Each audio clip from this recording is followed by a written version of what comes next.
What's up? This is Livengoodlivin, CEO of the DMV Daily. And it's your girl Taylor Eve coming from Brooklyn, New York. What's up? Brooklyn in the building. What's up? Building. Y'all know the vibe. Okay. And what is the cultural difference between New York and DC? Well, actually, they're kind of pretty the same when it comes to like the fast pace and being in a big city. But the only difference would be like y'all got the go-go out here, with the live music and stuff like that. In New York, I don't know, it's a little bit different, but that's pretty much like one of the main differences that I noticed for right now. But when I get more, I'll let y'all know. Okay. Now, actually, describe a typical day in New York. I want to know what you go through. Oh, what I go through in New York? Honking, people pushing me. What is it? The fast-paced lifestyle again. When it's just something's always going on in New York. Events, parties.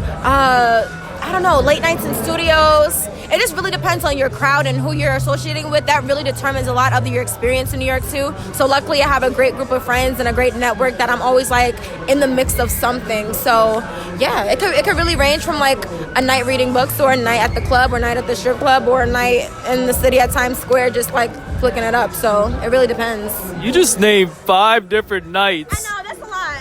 But that could all happen in one night too though. So you just have to it depends on the day. But so you're going to be in the Uber, reading the Bible, going to the strip club, coming back, calling your mom, be like, hey mom, guess what I did? It's been done before, okay? It's been done before. You'd be surprised. But I don't know about the book part, but definitely the rest of that, yeah. Oh my, that describes a lot about you, Taylor Eve. But besides that, let's get into how you curate a song in the studio.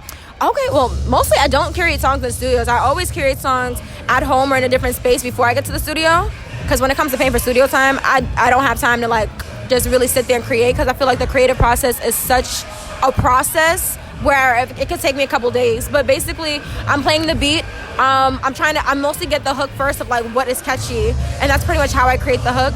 The verses are what come a little hard to me because I'm trying to figure out the story that I'm trying to build in the song, what exactly is that I'm trying to say, what am I trying to portray, and kind of, what message am I trying to give out. But it's kind of a process too. I definitely start off with like the hook, the chorus, and then branch off to the different verses and seeing like how I can spice it up too, and having the different switch up of flows to like make it really sound like a song and that you're not getting bored hearing the same cadence the whole time. So that's really like how that goes for me.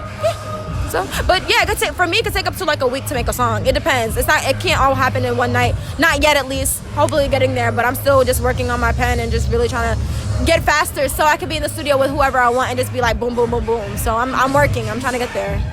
Never rush the process, because I know, right? If it's quality, it's quality. Yes. And adding your Taylor twist, that's all I'll put it, the Taylor Eve twist. Yes. And you mentioned being in the studio. Who is your top 5 dream artists that are alive that you would love to work with? Okay, I mentioned 3 before, which was Drake, Cardi B, and Beyonce. That's 2. That's 3. Okay. Yes. And then one would be the other would be Roy Woods, and the other would be I want to say LMA. Yeah. So yeah, definitely. I think they all have different vibes to them. They all have different elements. So I'm really interested in seeing what we would create. So yeah. That's fire. With all those different artists, they're from different areas. Yes, absolutely. And do you love to travel? I love traveling. That's one of my favorite things. So whenever I have the opportunity to travel, I'm there. Like clearly I'm in DC right now. So it's just always good to get out, whether it's like overseas or up the block or a state over, whatever the case may be. It's always good to travel. I love traveling. That's one of my favorite things. Mm-hmm. Since you love traveling, where to? And what are the top 5 places you want to travel and why? Ooh, top 5 places. Okay, top 5 places. We have Thailand. I want to go to Thailand.